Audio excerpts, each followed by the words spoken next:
Good morning बच्चों। स्वागत है आप लोग को हमारी क्लास में। आज हम लोग पढ़ेंगे कक्षा 4 अध्याय 2। अध्याय 2 में एक कहानी दिया हुआ है और इस कहानी का शीर्षक है सच्ची मित्रता, यानी कि सच्चा मित्र। तो इस कहानी में हम लोग पढ़ेंगे एक प्राचीन यूनान की लोक कथा, जिसमें लेखक ने फितियस और दामन की सच्ची मित्रता के बारे में बताए हैं, वर्णन किए हैं। तो आइए इस कहानी में हम लोग पढ़ेंगे कि अपने मित्र के लिए अपनी जान निछावर कर देने वाले दो मित्रों की कहानी। देखिए, यूनान की सभ्यता काफ़ी पुरानी है। जो यूनान की सभ्यता थी बहुत पुरानी थी। सभ्यता यानी कि जो सदियों से चला हुआ आता है उसी को हम लोग सभ्यता कहते हैं। यूरोप के देशों में यही से ज्ञान विज्ञान फैला था। दिया हुआ है कि यहीं से, कहाँ से? यूनान से, ठीक ना। यूनान से ही यूरोप के देश में ज्ञान विज्ञान फैला था। अरस्तु, प्लेटो जैसे महान विद्वान उसी देश में पैदा हुए थे। उसी देश में पैदा हुए थे यानी कि यूनान देश में ही पैदा हुए थे। उनका जन्म हुआ था किसका? अरस्तु और प्लेटो का। एथेंस यूनान की राजधानी थी। एथेंस कहाँ की राजधानी थी? यूनान की। इस लाइन को आप लोग अच्छे से याद कर लेंगे। चाहे क्वेश्चन पूछे कि यूनान की राजधानी कहाँ थी तो एथेंस, या एथेंस कहाँ की राजधानी थी तो यूनान की। तो क्वेश्चन यहाँ पे कैसे भी आए आप लोग को याद करना है। आगे देखिए, एथेंस में दो मित्र रहते थे, पिथियस और दामन। दोनों बहादुर और नेक दिल थे। कहाँ रहते थे? एथेंस में दो मित्र थे। दोनों मित्र का नाम याद रखना, पिथियस और दामन। और दोनों मित्र नेक दिल और बहादुर थे। बहादुर यानी कि अपने शरीर से बहादुर थे और नेक दिल यानी कि ईमानदार थे। किसी बात पर बादशाह दामन से नाराज हो गया। किसी बात से कि पता नहीं कौन सी बात हो गई जिससे वहाँ के जो राजा थे वो दामन से क्या हो जाते हैं? नाराज हो जाते हैं, गुस्सा जाते हैं और उन्हें फांसी का दंड दे दिया जाता है। किसको? दामन को। दामन ने अपने बीवी बच्चे से मिलने के लिए एक दिन का समय मांगा। बादशाह बिना जमानत के उसे छोड़ना नहीं चाहता था। जब यह समाचार पितियस को मिला तो वह दौड़ कर आया। पितियस ने दामन की जमानत दे दी और उसकी जगह स्वयं बंदी गृह में बंद हो गया। उस समय ऐसा ही नियम था। देखिए, इस पंक्ति को और समझेंगे अच्छा से कि बादशाह तो नाराज हो गया था दामन से, तो उसको फांसी की तो सजा दे दी गई। लेकिन एक दिन के लिए दामन ने अपने राजा से कहा कि हमें एक दिन के लिए अपने बीवी बच्चे से मिलने दिया जाए। तो बादशाह जो था वो दामन को जमानत नहीं देना चाहता था।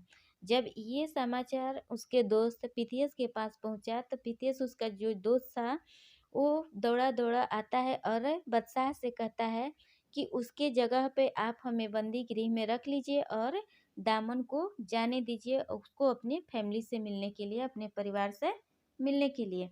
तो उस समय का ऐसा नियम था, लेकिन आज एक ऐसा नियम नहीं है।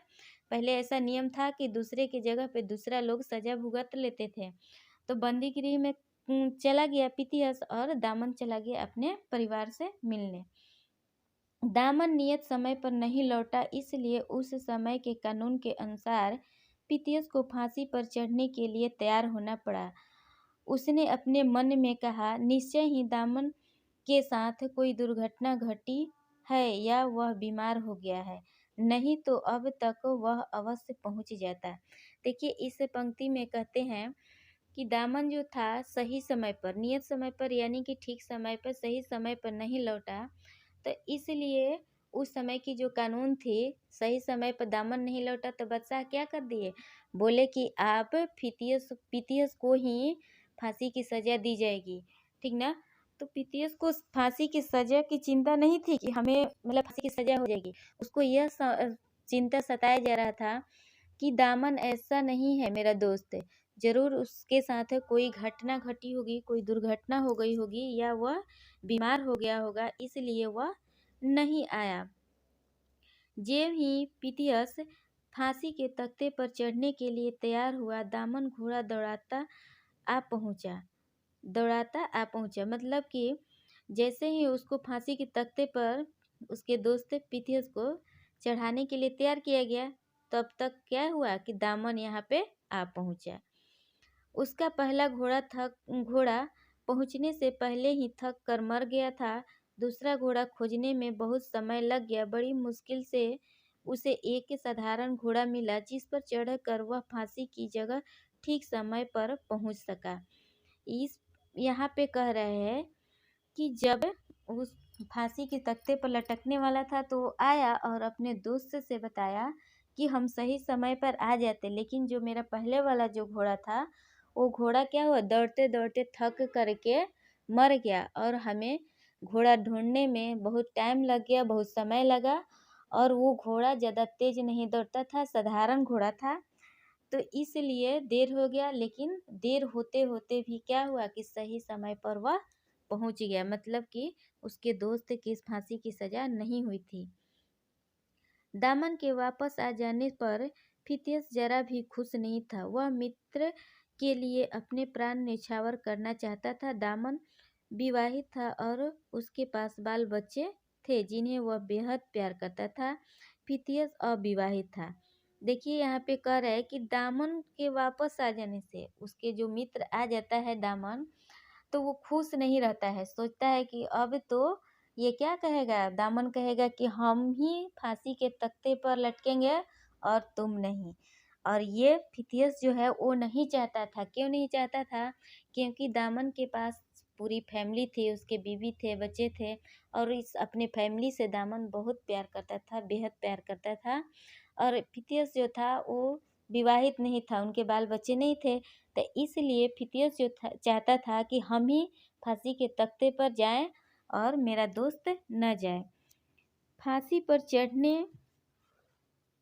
चढ़ने के लिए दोनों तर्क वितर्क करने लगे, लड़ने झगड़ने लगे। दोनों जो मित्र हैं फांसी के तख्ते पर चढ़ने के लिए तर्क वितर्क करने लगे, नहीं हम चढ़ेंगे, नहीं हम चढ़ेंगे। ऐसे करते करते दोनों मित्र लड़ने लगते हैं। राजा ने मित्रता की ऐसी मिसाल पहले कभी नहीं देखी थी।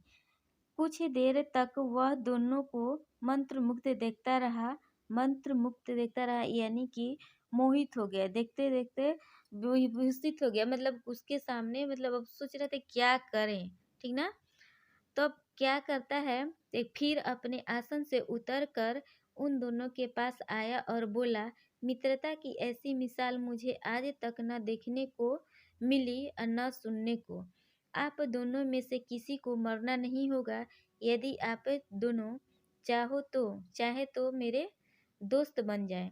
अब देखिए क्या कर रहे हैं कि राजा ने ऐसी मित्रता की मिसाल कभी नहीं देखी थी कि इतने अच्छे मित्र भी होते हैं कि जब दोनों एक दूसरे के लिए क्या कर रहे हैं, प्राण न्यौछावर करने के लिए तैयार है कि हम फांसी के तख्ते पर चढ़ेंगे और कि हम चढ़ेंगे। तो वो देखते देखते मंत्रमुग्ध हो गए, मोहित हो गए इस पे, और अपने सिंहासन से आसन से उतर करके आकर के कहते हैं कि आप दोनों शांत हो जाइए, आप दोनों में से किसी को फांसी की सज़ा नहीं मिलेगी, किसी को मरना नहीं है। आप क्या कीजिएगा, आप दोनों मेरे अच्छे दोस्त बन जाइए, ठीक ना। फिर कह रहा है कि फितियस और दामन ने बादशाह का हाथ चूम कर उससे दोस्ती कर ली। फितियस और दामन ने बादशाह के क्या करते हैं, हाथ चूम लेते हैं और उनसे दोस्ती कर लेते हैं। फितियस बहुत बहादुर था। उनकी वीरता की अनेक कहानियां हैं, मतलब कि फितियस जो था उनकी वीरता की, बहादुरी की बहुत सारी कहानियां हैं। इन दोनों मित्रों की दोस्ती से राजा की शक्ति बहुत बढ़ गई। राजा की जो शक्ति थी पहले से दोगुना तिगुना हो गया जब ये दोनों दोस्त राजा से दोस्ती कर लेते हैं। तब राजा ने उनको अपने दरबार में ऊंचे से ऊंचा पद देना चाहा, लेकिन दोनों ने इनकार कर दिया।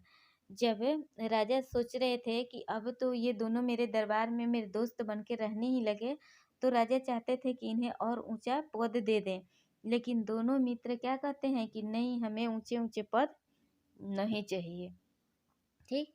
अब कह रहे आगे, उन्होंने विनम्रता से कहा, हम लोग मित्र ही बने रहे तो अच्छा होगा। मित्रता और चाकरी दोनों को साथ निभाना कठिन है।